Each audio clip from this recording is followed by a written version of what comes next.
Saat ini saya lagi di kediaman salah satu presidium Majelis Wilayah Korps Alumni Himpunan Mahasiswa Islam Jawa Timur.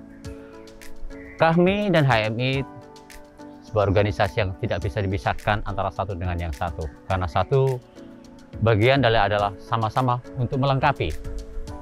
Dan ini kesempatan saya bisa di presidium kami, Mas Haruna Sumitro. Coba.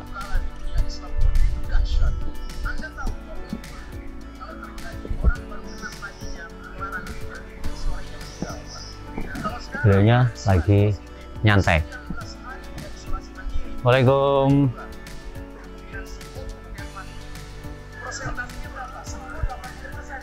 Waalaikumsalam. Nah, teman-teman Bang TV Bangsa, kebetulan ini beliaunya ada kesempatan.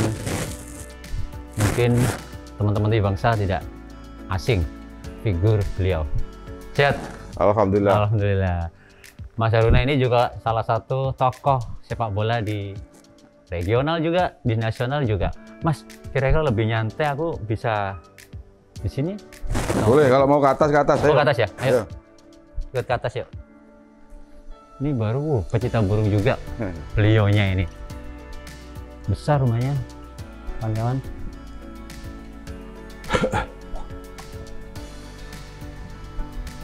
Memang kalau lagi ada teman atau tamu itu di atas atau memang sering di bawah, Mas? Di atas. Kalau di atas. Rame-rame kemarin rapat presidium di sini. Oke.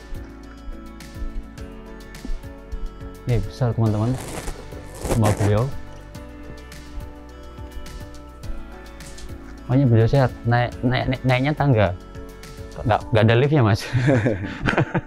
Jadi naiknya tangga, kawan-kawan. Biar sehat. Biar sehat, alhamdulillah. Tuh prinsipnya. Banyak penangkaran burung juga. Kan? Beliaunya sendiri juga pecinta burung. Tadi di bawah kita lihat ada murai. Wow. Coba sini, masuk sini. Ruangannya estetika. Pecinta Barang antik. Barang antik, juga pecinta apa ya?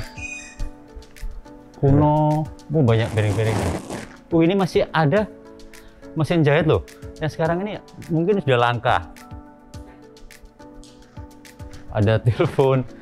Mas, kok suka gini sejak tahun berapa, Mas Haruna? Udah lama. Tuh, ada beli sahabat. Zaman-zaman. Ini piring ini juga zaman kerajaan kalau kita lihat. Memang ruangan ini dikhususkan untuk barang-barang antik ya, Mas? Ya. Atau bagaimana, Mas, konsepnya? Mengumpulkan rosokan. Mengumpulkan rosokan. Oke. Wah, kayak kita ini terasa di Jogja loh, kayak terasa kita di sebuah kayak apa ya? Luar biasa, Mas Haruna. Ada jam dinding sekarang belum ada sekarang jam ini. Tempat-tempat barang-barang antik itu memang sudah nggak ada ya di Surabaya. Tapi Mas Haruna masih ada loh nyimpan barang-barang yang sudah ada langka loh ini. Ini Mas, yang saya kalau boleh tahu ada kolektornya sendiri, Mas Jenengan apalah Mas Haruna juga kolektor barang-barang semacam ini apa memang hobi gitu? Ya, prinsipnya saya hobi aja karena ini kan barang yang nggak bisa didaur ulang. Barang-barang yang nggak bisa didaur ulang itu penting untuk kita ambil, kita koleksi untuk kenang-kenangan anak cucu kita yang akan datang kan gitu kan. Betul. Jadi ada semacam untuk peninggalan bagi mereka juga sebuah pelajaran, Mas. Iya. Ada keris juga. Ini keris juga bertua atau bagaimana, Mas? Iya. Keris-keris tua. Biasa loh, banyak barang-barang. Mas, sambil kita ngobrol-ngobrol terkait ini kan jenengan sekarang yang kemarin di Sarangan dinobatkan sebagai presidium MW kami Jawa Timur.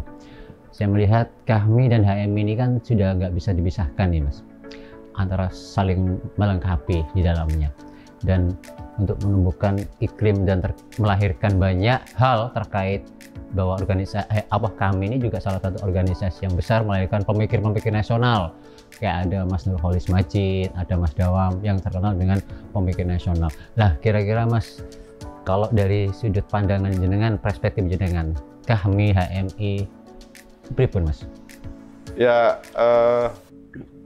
alumni HMI itu kan tidak bisa dipisahkan dari HMI karena apapun, semua individu yang pernah berproses di HMI tidak bisa dihindarkan bahwa dia adalah alumni HMI. Karena kita adalah alumni HMI, tentu prinsipnya adalah bagaimana melanjutkan misi HMI di dalam kehidupan yang lebih real. Di HMI kita diajarkan bagaimana berproses menjadi insan yang diharapkan dari tujuan HMI itu. Tentu realisasi yang lebih konkret itu ketika kita jadi alumni. Bagaimana kita bisa mengimplementasikan tujuan-tujuan HMI itu menjadi lebih real dan konkret lagi. Kalau tantangan Mas, nah kalau berbicara tadi itu sebuah visioner kan jenengan, tantangan ini kan kalau semakin ke depan kan kita lihat bahwa semakin dinamikanya juga semakin kompetitif. Artinya bagaimana yang jenengan bilang atau kita bisa artinya meletakkan positioning strategis ke depannya. Ya, tentu di dalam kehidupan sosial kemasyarakatan, alumni HMI kan kembali kepada masyarakat. Dengan segala latar belakang dan kehidupan mereka, tentu mereka bisa mengimplementasikan dalam kehidupan yang sesuai dengan keragaman tadi. HMI diajarkan dengan keindonesiaan dan keumatan itu tentu bisa menempatkan pada posisi-posisi yang lebih strategis ke depan, sehingga dengan posisi seperti itulah tantangan akan muncul.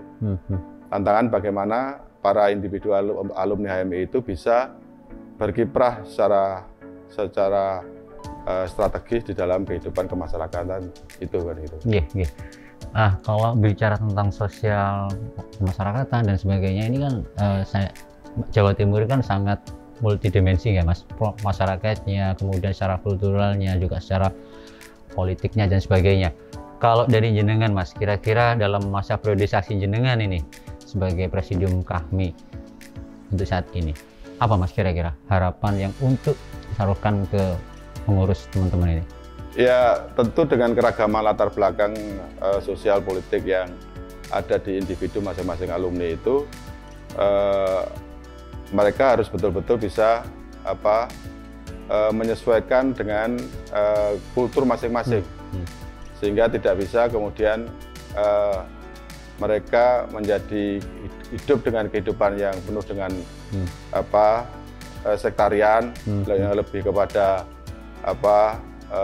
kehidupan kelompok, sehingga mereka tentu sudah diajarkan di HMI bagaimana kultur keindonesiaan, keumatan yang betul-betul mereka juga harus bisa membawa itu dengan keragaman. Tantangan sekarang ini menurut saya saya merasa bahwa kami akan berada pada posisi yang betul-betul strategis, karena HMI diajarkan betul bagaimana hidup dalam keragaman. Hidup dalam keragaman itu tentu memiliki satu tingkat kompleksitas yang tidak sederhana bagi mereka kan gitu. Ini. Nah, Mas, ini di luar jenengan kan juga tokoh sepak bola ini, berbicara tentang jenengan juga seorang pengusaha. Kayaknya semua diambil jenengan deh Mas. Ya ini mulai dari keilmuannya, dari sisi profesi dan segalanya jenengan sudah istilahnya ini. Nah, kira-kira apa sih Mas yang kalau dari sisi sekarang ini Mas, dengan kondisi yang mungkin lebih mengkhawatirkan pandemi lah bahasanya, kalau teman-teman sekarang itu pandemi, ada nggak Mas semacam ingin terkait bicara tentang itu sebagai Presidium Kahmi lah katakanlah, dari sisi yang lain? Ya, ini sesuatu yang kehidupan yang sangat sulit Oke. Pertama, kita tidak pernah hidup dalam situasi seperti ini. Betul. Jadi tidak ada satupun referensi yang bisa kita bikin ataupun kita jadikan patokan untuk hidup dalam situasi seperti ini. Betul. Jadi kalau menghadapi pandemi ini, tentu semua orang pada posisi yang trial and error. Jadi mencoba ini, mencoba itu, kemudian ini yang terbaik, ini yang yang paling baik. Ini semua pada posisi trial and error. Sehingga dalam posisi seperti ini kita harus kembali kepada jati diri kita, bahwa tentu kita harus cukup menempatkan diri sebagai orang yang bersabar, menerima situasi ini.